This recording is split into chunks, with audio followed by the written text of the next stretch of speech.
She wore perfume, the one she saves for important nights, weddings, interviews, once even our anniversary. Not for a casual dinner, not for an ex. I watched her twist in front of the mirror, adjusting her earrings like she wasn't about to sit across from a man who used to undress her without hesitation. "It's just dinner," she said, noticing my silence. "We have history, that's all."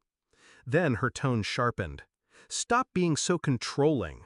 She smiled like that was the end of it, like I was supposed to swallow my instinct and nod like a good, tame husband. So I did. I let her go, and I called someone. It started with her phone face down at night. Not a red flag on its own, just a flicker.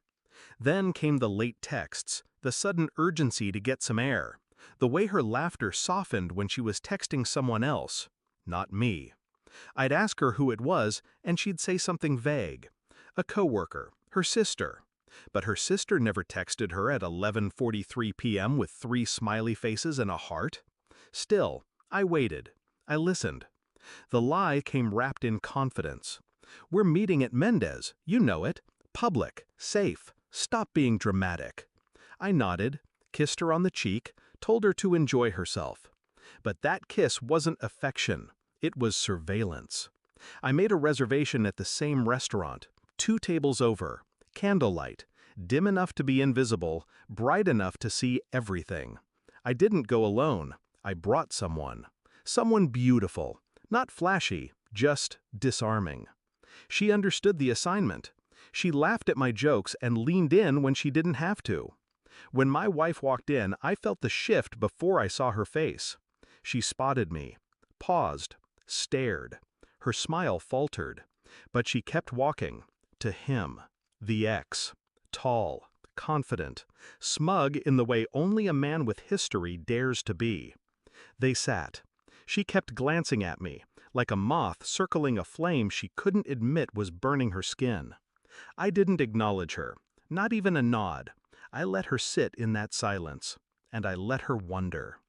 She excused herself halfway through the meal, said something to her ex, and disappeared into the restroom.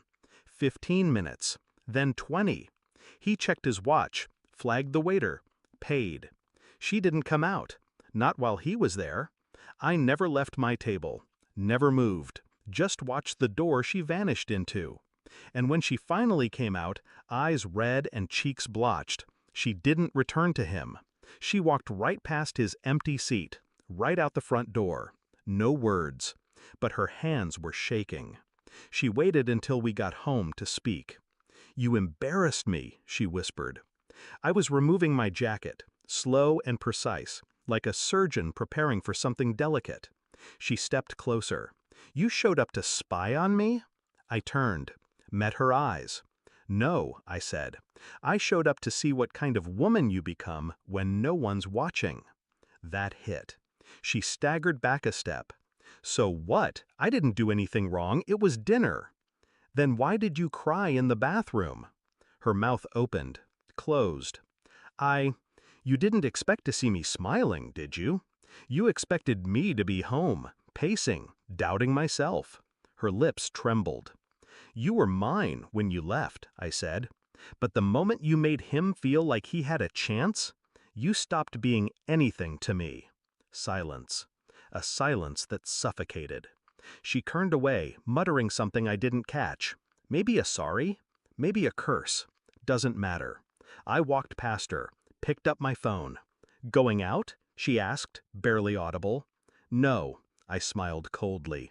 "She is." I didn't check on her when she curled up on the bed. Didn't ask if she ate. Didn't ask why she let her ex touch her hand across the table like that. Didn't ask how long the conversations had been happening behind my back. Because none of that mattered now. What mattered was that she knew, that she felt it. What it's like to sit across from someone who used to belong to you and watch them slip through your fingers. Without a word, without resistance, just cold, perfect silence. She told me to trust her, so I did, right until she handed me every reason not to.